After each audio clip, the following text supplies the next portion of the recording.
Welcome to Living Simply, a guide to mindful living and mindful parenting with your host, Dr. Gina.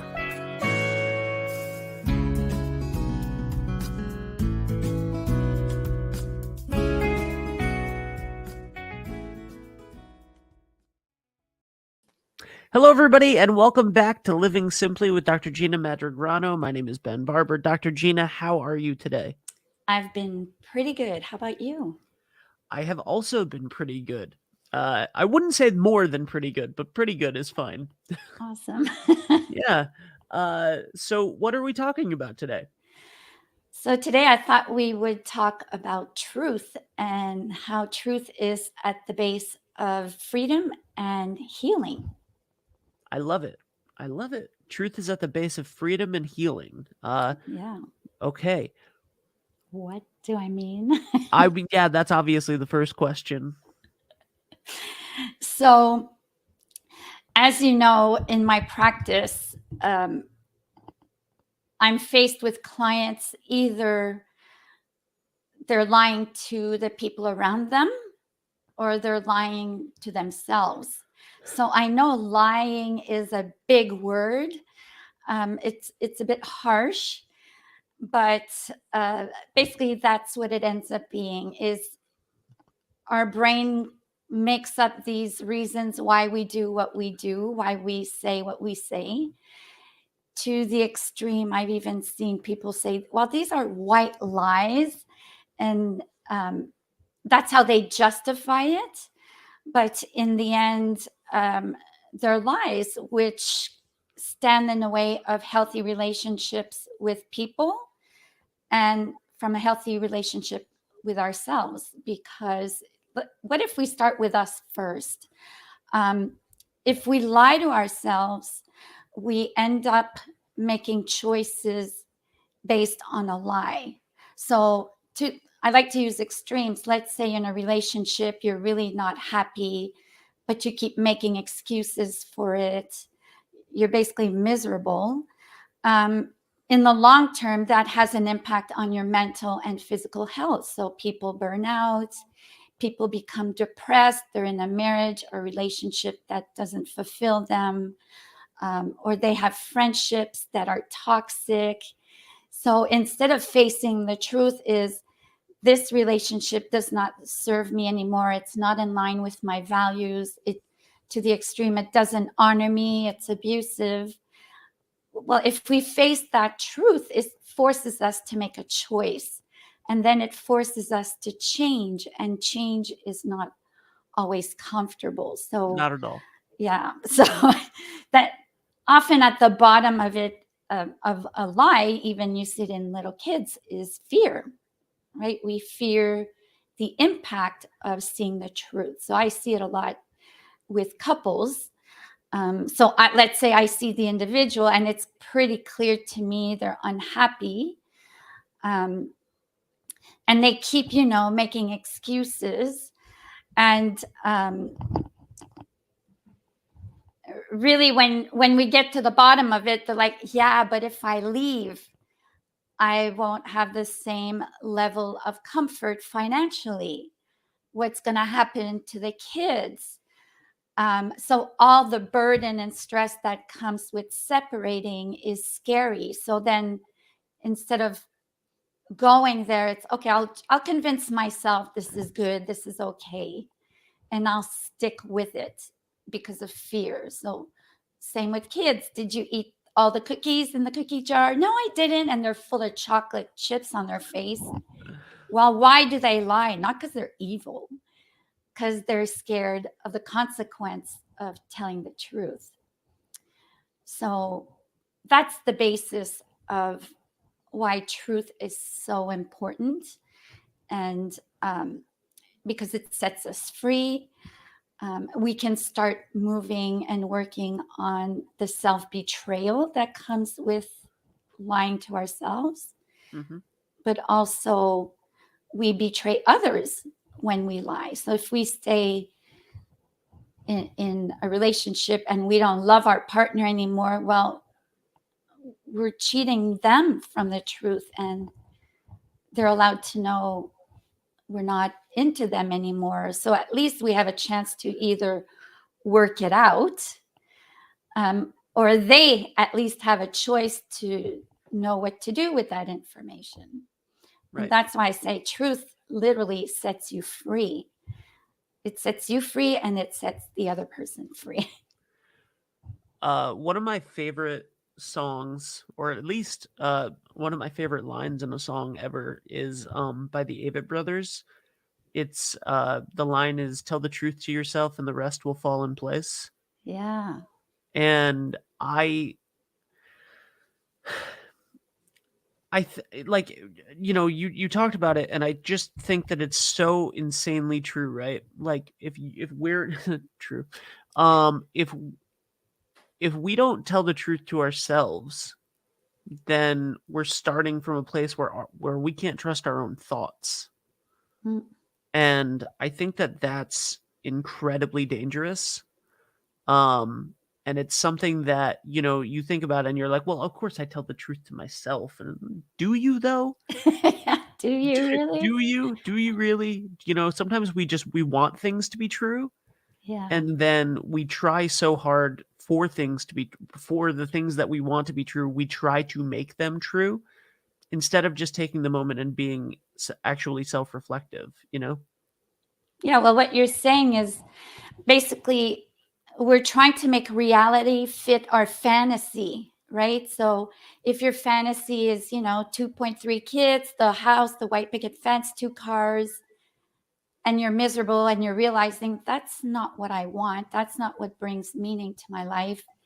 And then instead of facing that and reflecting on it, like you say, that's scary. So right away you look at your neighbors, your friends, you're like, well, I should be happy. This is what everybody wants. And there the lie begins. It's who cares if everyone looks at you and like envy you and think you got the perfect life. If you're not happy, you need to reflect on why you're not happy, content, or why your life has no meaning. And the other part too, if you can be truthful, brutally honest with yourself, then you can do it with other people. The same way, if you don't love yourself, you don't really know how to really love someone else unconditionally. So it always starts with you. The overused metaphor of the oxygen mask is so true. It always starts with you. Clean up your own home before you try fixing everyone else around you. Absolutely. Yeah. I think, it's overused because it's true, right? Like you Yeah. can't, if you're not coming from that place, then it's really hard to do that. How do you see it in therapy and when you're talking with clients, right? Like, because I imagine, like, it's supposed to be a safe place, but you end up sometimes trying to perform for your therapist or your psychologist or your coach, like you don't want to disappoint them, so then you get in the habit of trying to lie to them. Like, we try to lie to our Yeah. doctors, we try to lie to you know what I mean? Like, it's almost as if, like, the closest sometimes I think that, like, strangers, when you develop like, I've had this situation where when I've developed a relationship with a therapist or something, then I will not want to disappoint them, so I will be less likely to tell them the full truth of something rather than like a stranger I don't know, it's very weird, but how do you see that in your work?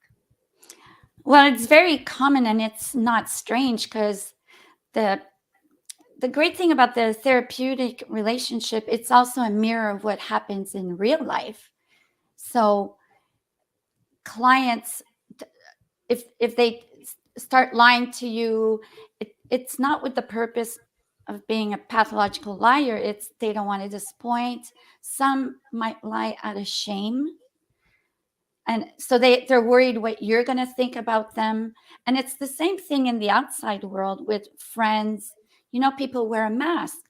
How they appear at work, how they appear with their friends, they don't show their dark side, their shadow. And why? Because there's shame, embarrassment, fear, basically of being rejected, of being judged. And that's a normal fear. It's not rare. It's not weird. It's not dysfunctional. Fear is necessary. It's what kept us from disintegrating as a species. Fear has kept us alive. So it's up to the thinking brain, right, the smarter part of us, to tame that fear, put it in context, and break through that fear, as opposed to hoping you won't be scared. And when I say it extends outside the therapeutic relationship, you see it a lot in codependent behavior, people-pleasing behavior, right? You say yes when really you mean no. And then when you're home, you're resentful. You resent the person, right, for not reading your mind. How dare they ask you for this? When really it's your responsibility, for example, to set limits and boundaries. And then basically you're lying to them. So let's say you're like, oh yeah, I'll organize a shower for you. My pleasure. But in the back, you're like, how dare they ask me for this? Unbelievable. I'm busy enough. Right. Well, you just lied to them because they think you're super happy about it. They don't know you don't have time or you don't want to do it. So then the other person lives with that lie about you, and then you resent them for not guessing that you lied.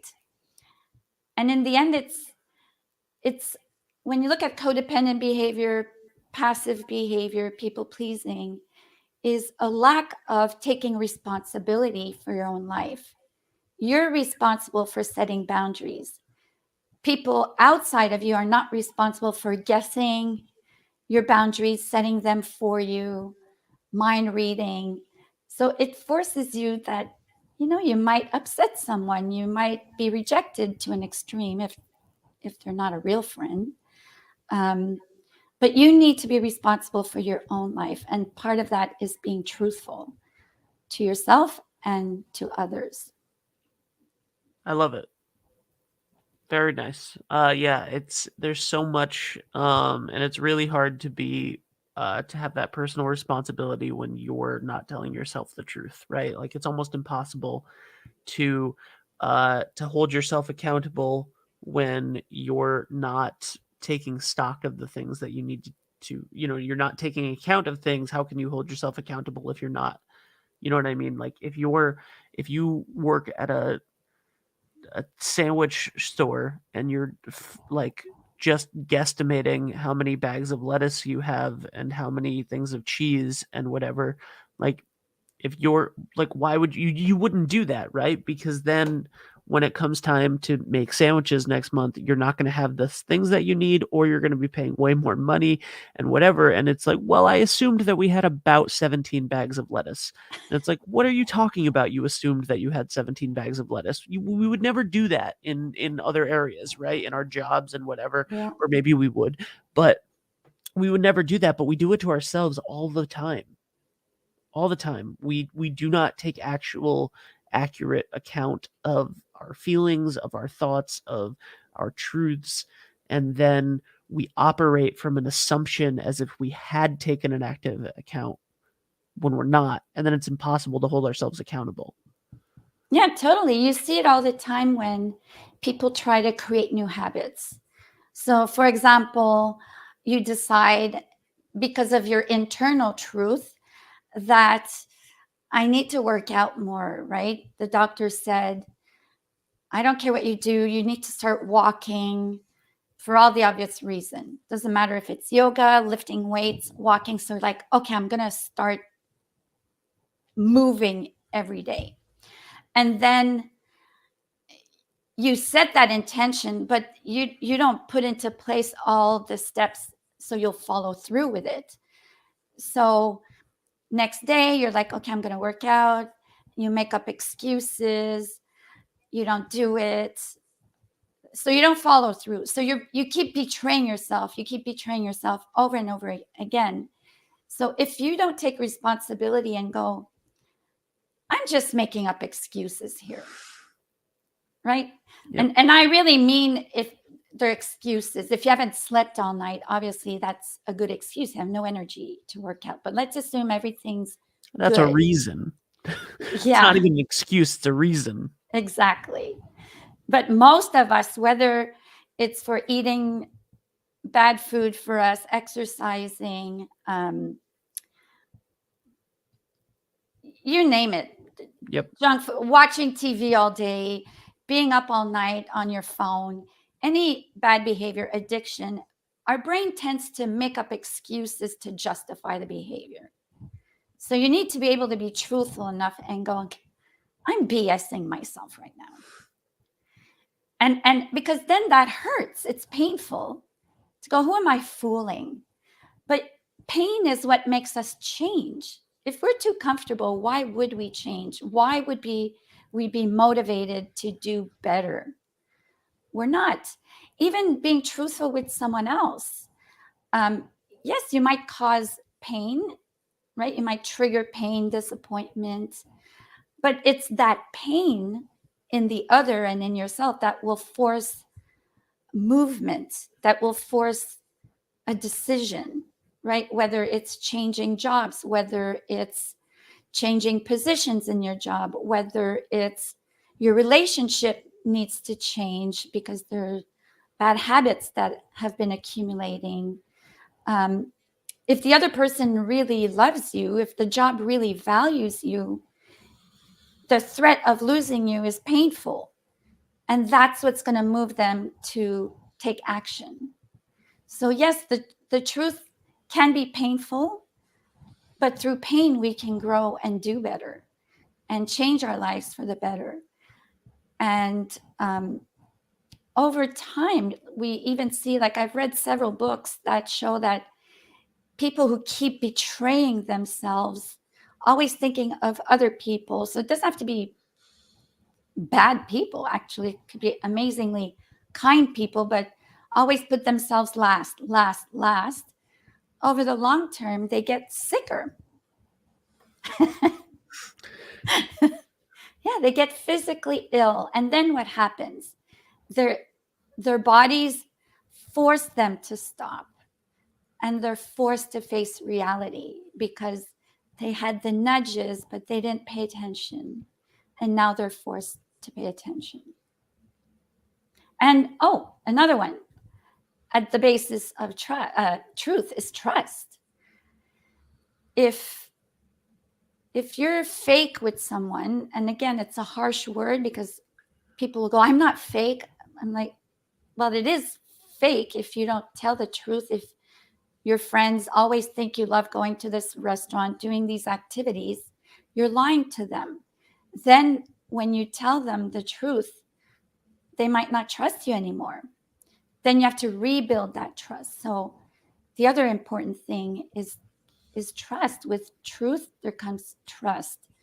And if you can have that as a basic rule, I know with my dad, I don't know why it was so ingrained to say the truth that I would be truthful to a fault, like almost scared. What if they catch me lying?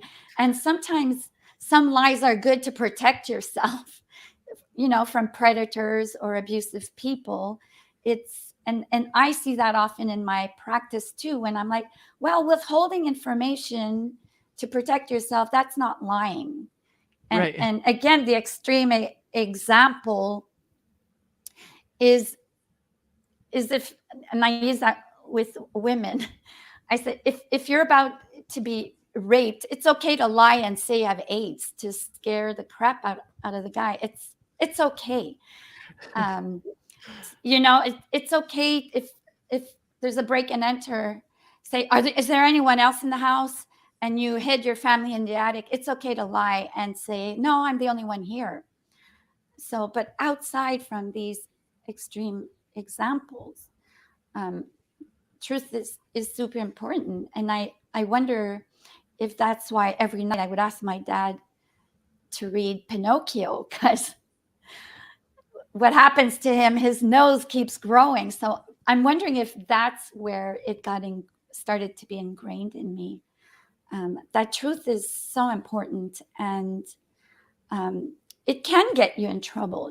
People, I warn people when I work with them, if you want, I'll be kind and gentle, but I'm like, if you want me to sugarcoat things for you, I won't. So Yeah. you'll either love me for being brutally honest or you'll hate me for it. But if I'm honest with you, is so you can grow. And you can be truthful without being abusive, mean, and cruel. But some people think being truthful is not nice. And that's a trap.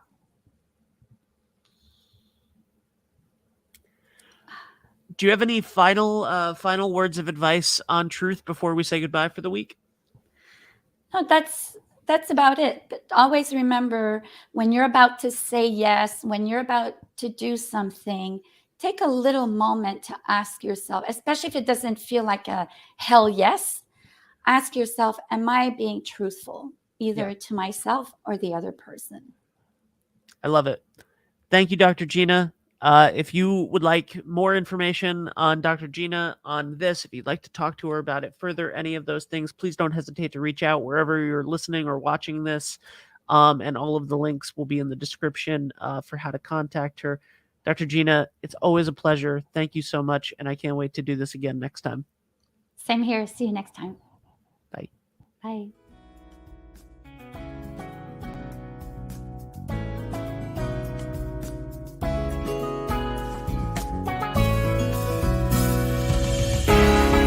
For more information or to book an appointment with Dr. Gina, go to drmandragrano.com or click the link in the description of this episode.